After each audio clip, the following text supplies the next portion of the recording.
stud girdles on this big block Chevy.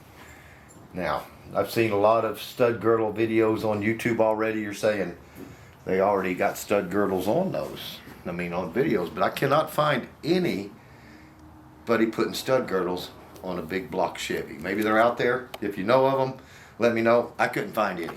So what we got is we got these comp stud girdles. The number is 4021.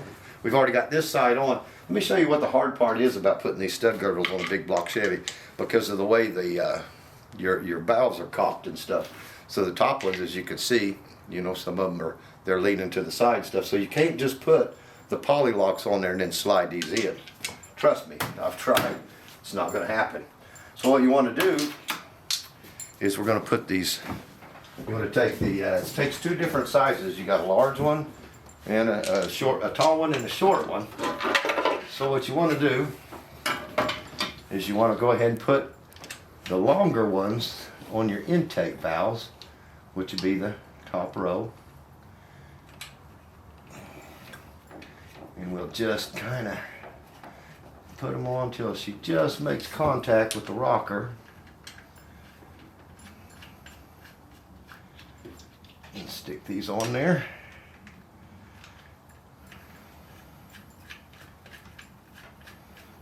I mean, I searched all over YouTube for this and could not find a single one. So I thought, well, we'll just make one. There. Now we're ready to get our stud girdle. Well, now these stud girdles, if you look, you call they're not two piece. They're just one piece. So you got to spread these apart to be able to get them on there, guys. And we bought these used, and it looks to me like somebody was wedging a screwdriver in there to spread them open to get it on. So we're going to do the right thing and slap a screwdriver in there to spread them open a little bit. Like I said, if you know a better way, put it in the comment. I mean, it sounds like I'm really driving them in there, but we're not giving them a lot of force. And we'll take these over here and we'll slide this down, and if you look at them, it even tells you intake and exhaust, so you really can't mess this up. I probably could, but you may not. And we'll slide that down on there. We may not have spread them enough. There we go. We got movement. There we go. We got them down on there, and then we'll get our small ones. The small ones, I mean, the shorter ones. And now we can stick them through the holes and run them down on there. Trust me, you can't put all these on there and get them down in there. It's just not going to work.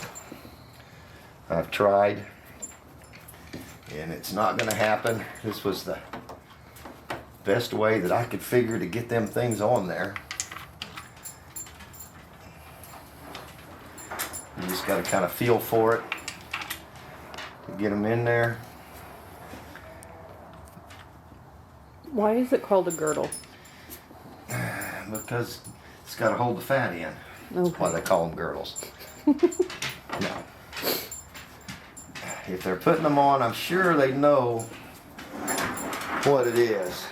But why we're going with this is because at a high RPM, this valve train kind of gets unstable. And you want to put these on there to help keep everything lined up and stable, give it more support. I watched a video of a guy and he put a micrometer on it. And just cranking it over by hand, you could see it moving thousands of it, moving a couple of thousandths. And that was just by cranking the motor by hand. So imagine if you're doing 7,000 RPM, how much movement you're getting out of that. And you want to make sure them things are, you want to make sure that them things are staying where you put them, guys. So you want them tight so you have less fat jigglage. No fat jigglage. Okay. Okay. Why does women wear girdles? Because they don't want their fat to jiggle. There you go. So I just want to make sure that we got these all in there and started. I think we're good. I'll bring these down. That one there is not feeling so hot.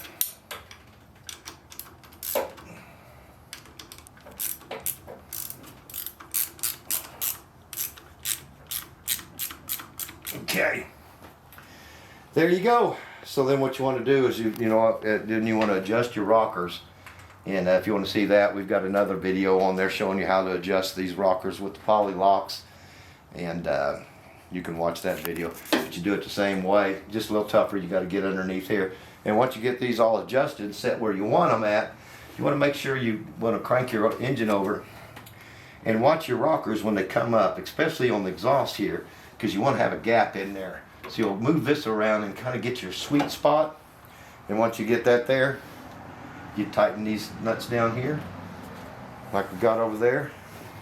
And that baby's solid as a rock. Once you get them in there, then you can tighten down your nuts here. Squeeze these all back together. And I'm telling you guys, these things won't go anywhere and they won't move. And that'll stable up your valve train. Alrighty then. Win. Okay, so the next thing you want to do after you put them stud girdles on there, you got to take your valve cover because you want to make sure that you're going to have clearance. Well, as you can see with my old valve covers, we didn't have clearance. So I bought these and they'll slide on there and we got clearance. But you want to know how much clearance because we're going to have to drill a hole in there to put a vent in there for our catch cans. And we don't want them threads interfering with anything. So what I did is I took a little Play-Doh. You can see it's greasy. I wiped it in my hand. And you can stick it right there on top of that stud girdle. Then we'll take our valve cover, set it down on there, and then smush it till we get, you know what? Let's and it'll tell us our distance. So let's do this just to make sure. Let's take the gasket off. That way we know exactly how much room we got to put that hose barb on there. So we'll take our Play-Doh. It's already been squished. We'll roll her back out. Just roll it. There you go. Now it's even dirtier. We're going to stick it back on there. And we'll take this valve cover. This works on your oil pump pickups too. If you don't know if you have enough where your oil pump is. And we'll squish that down on there. Now we know whatever that comes out to, we're going to have enough clearance because we've taken the it's thick. Pull that back out. We'll pull our Play-Doh off of there. And now we can measure it. And we have 15/16. Okay, now if we're going to use this, then we're going to measure it, and we've got 1/2 inch. So we know we can drill through this, put that in there, and it's not going to interfere. You can see these have no baffles. And if you're worried about that, we don't need the baffles because this stud girdle is going to help deflect some of the oil back down in there, not shoot directly up on top of that valve cover. So that's it. Like I said, next video we'll be installing the catch cans, drilling holes in the valve covers, getting her set up, boys, and get ready. It's about time to go racing.